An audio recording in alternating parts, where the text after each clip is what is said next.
Hello children, कैसे हैं आप सब। उम्मीद करते हैं आप सब लोग अच्छे होंगे। आप सभी लोगों का मेरे इस चैनल में, जिसका नाम है शारमीन साइंस क्लासेस, उन सभी में आप सबों का वेलकम है, बहुत बहुत वेलकम है। और आज मैं कल के जो मूवमेंट पढ़ा रही थी ह्यूमन स्पीक में, उसी को आगे कंटिन्यू करते हुए आज मैं बताऊंगी कि कैसे मूवमेंट्स उस वैसे एनिमल्स में होता है जिसके अंदर स्केलेटन नहीं होता है। तो आज हम पढ़ेंगे मूवमेंट्स इन अदर एनिमल्स। क्या आपको पता है कि सारे एनिमल्स में स्केलेटन होता है, या कुछ ऐसे एनिमल्स भी होते हैं जिनको स्केलेटन नहीं होता है लेकिन उसमें भी मूवमेंट होता है। तो इसी बेसिस पे कि कौन कौन से ऐसे एनिमल्स हैं जिसमें रीढ़ की हड्डी होती है यानी बैकबोन होता है, और उसे हम लोग क्या कहते हैं। तो सारे एनिमल्स को हम लोग सबसे पहले तो दो पार्ट में ग्रुप्स में हम लोग डिवाइड कर लेते हैं। पहला होता है वर्टिब्रेट्स। क्या होता है पहला? वर्टिब्रेट्स, है ना, जिसमें बैकबोन होता है। तो हम लोग क्या हुए हैं? We are vertebrates because we have backbone. और कुछ ऐसे एनिमल्स होते हैं जिसे हम लोग बोलते हैं इनवर्टिब्रेट्स, यानी दे लैक बैकबोन, जिसको कि बैकबोन नहीं होता है। The animals which do not have backbone, जिसको बैकबोन नहीं होता है, that is called invertebrates. So first of all we divided animals into two major groups, that is first one is vertebrates which have backbone, है ना। जैसे कि हम लोग हैं, फर्स्ट एग्जांपल हैं, हम लोग हैं, बर्ड्स हैं, मैमल्स वगैरह हैं। दूसरे invertebrate which do not have backbone. लेकिन आप लोग को पता है कि जिसको कि बैकबोन नहीं होगा, एक स्केलेटन सिस्टम नहीं होगा, तो उनका मूवमेंट कैसे होता है। क्योंकि ये तो आप लोग पढ़ते हो कि जब स्केलेटन सिस्टम रहता है उसमें 206 बोन्स रहते हैं, उसमें मसल्स रहते हैं, सबके कंट्रैक्शन से एक्सपेंशन से हम लोग मूव कर सकते हैं, हम लोग वेरियस एक्टिविटीज़ हम लोग परफॉर्म करते हैं skeleton due to our skeleton system की वजह से। लेकिन कुछ ऐसे एनिमल्स भी होते हैं जैसे इनवर्टिब्रेट्स जिनको बैकबोन नहीं होता है। लेकिन जब बैकबोन नहीं होता है तो क्या होता है कि उनके बॉडी के ऊपर एक कवरिंग रहती है, उनके बॉडी के ऊपर एक शेल रहती है, एक हार्ड कवरिंग रहती है, यानी उनकी हड्डी उसके बॉडी के ऊपर रहती है जो कि हमें नज़र आती है। इसलिए उसको हम लोग बोलते हैं एक्सो स्केलेटन। एक्सो मतलब बाहर, एक्सटर्नल, है ना, बाहर की तरफ, एक्सो स्केलेटन। जैसे किसमें स्नेल्स में, घोगा में आप लोग देखते हो कि घोगा एकदम मसल्स के तरह लगता है, लेकिन जहाँ कुछ डेंजर का होता है उसके ऊपर एक शेलर कवरिंग हो जाती है ना, वो एक्चुअली में उसका स्केलेटन है। मतलब छोटा सा ही उसको कवरिंग बोल सकते हो, जो कि उसको प्रोटेक्ट करती है ना। और क्रैब हुआ, लॉबस्टर हुआ, इंसेक्ट्स भी कुछ ऐसे होते हैं, कॉकरोच है, और कुछ ऐसे स्केलेटन सिस्टम होते हैं जो कि बॉडी के इनसाइड रहते हैं, which is inside the body, जैसे कि हम लोगों के अंदर। तो क्या हम लोगों के जो स्केलेटन सिस्टम शरीर के अंदर है, नज़र तो नहीं आता है, ऊपर में तो नहीं है, तो हम लोग बोलते हैं एंडो स्केलेटन, यानी अंदर है, शरीर के अंदर एंडो स्केलेटन। जैसे फिश हो गया, बर्ड्स में और ह्यूमन बींग्स में।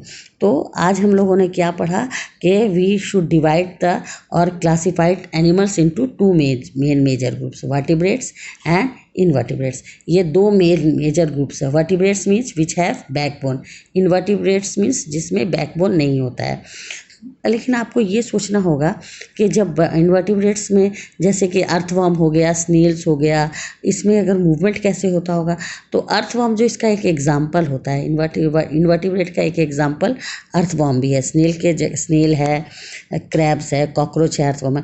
तो एक्चुअली में इस एनिमल्स की क्या होती है, इनकी बॉडी जो होती है वो छोटे छोटे पार्ट्स में डिवाइडेड होती है, सिगमेंटेड होती है, और इनके अंदर कोई भी हड्डी तो अंदर होगी नहीं, एलिमेंट्री कैनाल भी नहीं होगा, बिल्कुल खाली होता है कैविटी।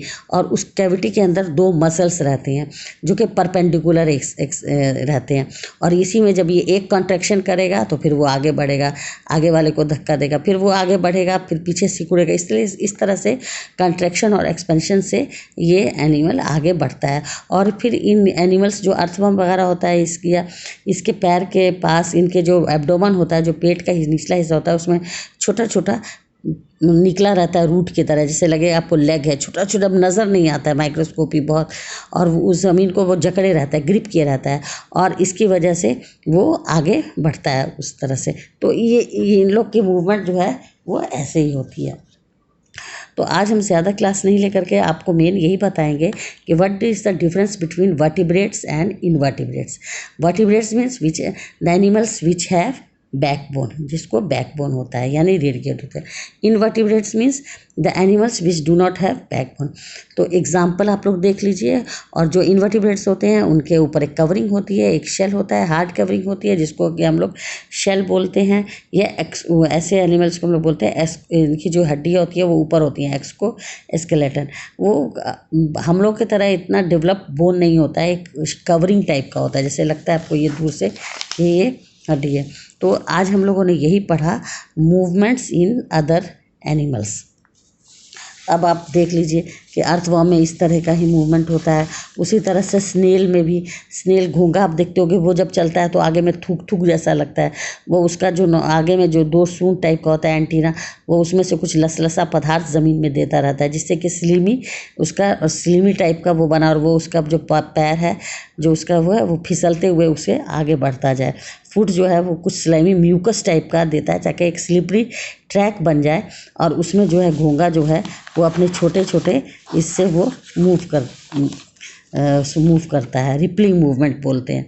उसी तरह से कॉकरोच है, उसी तरह से आपको जो भी इनवर्टिब्रेट है उनके बॉडी में कुछ इस तरह के पार्ट्स रहते हैं जिसकी वजह से वो, जैसे कि आप अर्थवर्म है उसमें लेग्स, 3 पेयर ऑफ लेग्स होते हैं, उस लेग्स के मसल से वो कॉन्ट्रैक्शन से आगे बढ़ते हैं।